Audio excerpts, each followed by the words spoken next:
Assalamualaikum warahmatullahi wabarakatuh. Kembali lagi bersama saya Diah Ayu Febrianti dari kelas PGMI 3D dengan NIM 1860205221060. Di presentasi kali ini saya akan menjelaskan tentang komponen-komponen pengembangan kurikulum. Ada beberapa materi yang akan kita bahas kali ini. Yang pertama, kurikulum sebagai sistem. Yang kedua, komponen tujuan. Yang ketiga, komponen materi. Yang keempat, komponen strategi. Dan yang terakhir, yang kelima, komponen evaluasi. Selanjutnya akan kita bahas materi yang pertama, yaitu kurikulum sebagai sistem. Kurikulum dapat dikatakan suatu sistem karena kurikulum memiliki tujuan yang satu dan memiliki komponen-komponen yang saling berkaitan satu dengan yang lainnya seperti sistem. Sistem adalah suatu kesatuan sejumlah elemen, yakni objek, manusia, kegiatan, informasi, dan sebagainya yang terkait dalam proses atau struktur dan dianggap berfungsi sebagai satu kesatuan organisasi dalam mencapai satu tujuan. Sebagai suatu sistem, yaitu sistem kurikulum, suatu sistem kurikulum merupakan bagian dari sistem persekolahan, sistem pendidikan, dan prosedur kerja, sebagaimana cara menyusun suatu kurikulum, melaksanakan, mengevaluasi, dan menyempurnakannya. Selanjutnya adalah komponen tujuan. Komponen tujuan berhubungan erat dengan arah atau hasil yang diharapkan secara mikro maupun makro. Tujuan pendidikan memiliki klasifikasi dari mulai tujuan yang sangat umum sampai tujuan khusus, yang bersifat spesifik dan dapat diukur, yang kemudian dinamakan dengan kompetensi.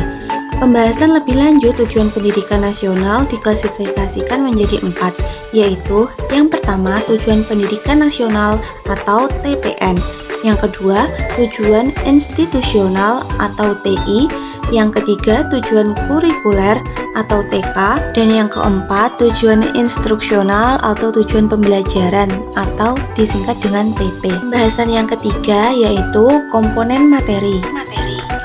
Komponen materi adalah bahan-bahan kajian yang terdiri dari ilmu pengetahuan, nilai, pengalaman, dan keterampilan yang dikembangkan ke dalam proses pembelajaran guna mencapai komponen tujuan. Komponen materi harus dikembangkan untuk mencapai komponen tujuan. Oleh karena itu, komponen tujuan dengan komponen materi atau dengan komponen-komponen yang lainnya haruslah dilihat dari sudut hubungan yang fungsional. Pada hakikatnya, materi kurikulum adalah isi dari kurikulum. Dalam Undang-Undang tentang Sistem Pendidikan Nasional telah ditetapkan bahwa isi kurikulum merupakan bahan kajian dan pelajaran untuk mencapai tujuan penyelenggaraan suatu pendidikan yang bersangkutan dalam rangka upaya pencapaian tujuan pendidikan nasional. Sesuai dengan rumusan tersebut, isi kurikulum dikembangkan dan disusun berdasarkan prinsip-prinsip sebagai berikut. A. Materi kurikulum berupa bahan pembelajaran yang terdiri dari bahan kajian atau topik-topik pelajaran yang dikaji oleh siswa dalam proses belajar dan pembelajaran. B. Materi kurikulum mengacu pada pencapaian tujuan masing-masing satuan pendidikan. Perbedaan dalam ruang lingkup dan urutan bahan pelajaran disebabkan oleh perbedaan tujuan satuan pendidikan tersebut. C.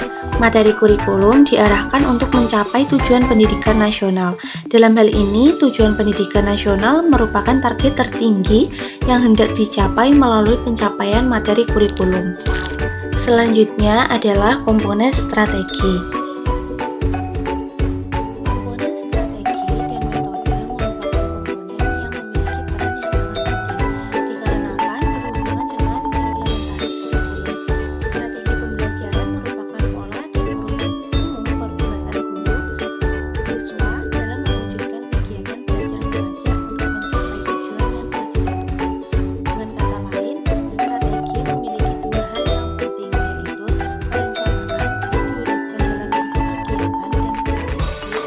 Disusun untuk mencapai tujuan tertentu.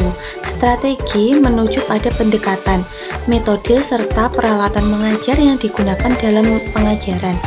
Pada hakikatnya, strategi pengajaran tidak hanya terbatas pada hal itu saja, tetapi menyangkut berbagai macam yang diusahakan oleh guru dalam membelajarkan siswa tersebut.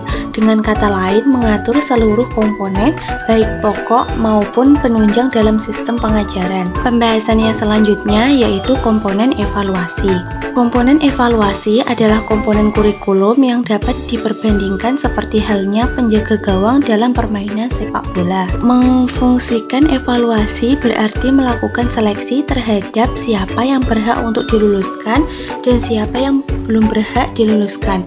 Evaluasi ditujukan untuk menilai pencapaian tujuan-tujuan yang telah ditentukan, serta menilai proses pelaksanaan mengajar secara keseluruhan. Setiap kegiatan akan memberikan umpan balik, demikian juga dalam pencapaian tujuan-tujuan belajar dan proses pelaksanaan mengajar. Umpan balik tersebut digunakan untuk mengadakan berbagai usaha penyempurnaan, baik bagi penentu dan perumusan tujuan mengajar, penentuan sekuens bahan ajar, strategi, dan media mengajar. Nah, cukup sekian materi yang dapat saya sampaikan pada presentasi minggu ini. Apabila ada salah kata dalam menyampaikan materi, saya mohon maaf yang sebesar-besarnya. Terima kasih sudah menonton.